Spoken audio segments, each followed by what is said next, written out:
New Orleans, a city alive with culture, music, and vibrant history, yet haunted by the ghosts of its past.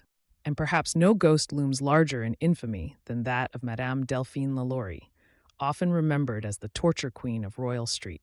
Madame Marie Delphine McCarty was born into a wealthy Creole family in 1787. She grew up surrounded by privilege, inheriting her family's social status and refinement. By the early 1800s, she had established herself as one of New Orleans' elite, marrying well, 3 times in fact, and hosting grand soirees that dazzled the city's high society.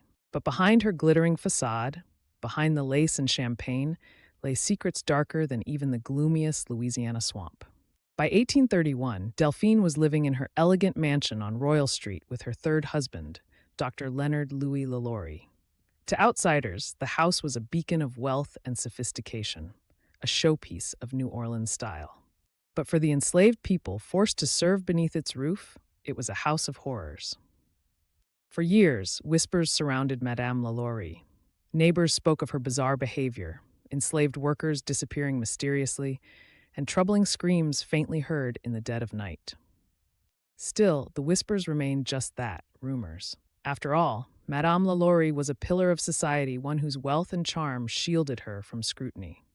That is, until April 10, 1834, when fire engulfed the mansion. As flames consumed the grand structure, neighbors and bystanders rushed to help. But as authorities forced their way into the smoldering house, they uncovered something that froze them in their tracks. The attic. What they found there can only be described as a nightmare come to life. Chained to walls, locked in cages, and restrained in horrifying contraptions were several enslaved people, emaciated, injured, some barely alive. The stories claimed they had been subjected to unspeakable cruelty, teeth forcibly removed, bones broken and reset at grotesque angles, deep wounds clumsily sewn shut. The attic wasn't just a room, it was her chamber of horrors. The fire had been set deliberately, authorities discovered. One of Madame LaLaurie's enslaved workers, desperate to escape her unthinkable cruelty, had ignited it. The blaze unmasked years of depravity, unraveling the carefully curated mask of refinement Madame LaLaurie had worn for decades.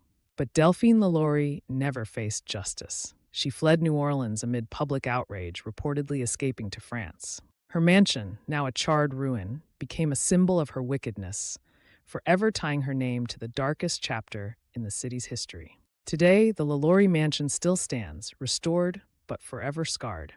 Ghost hunters and thrill seekers visit, hoping to feel the presence of its tortured past, while tour guides recount tales of Madame LaLaurie's madness. Whether her spirit lingers there or not, the legacy of New Orleans' torture queen refuses to be forgotten.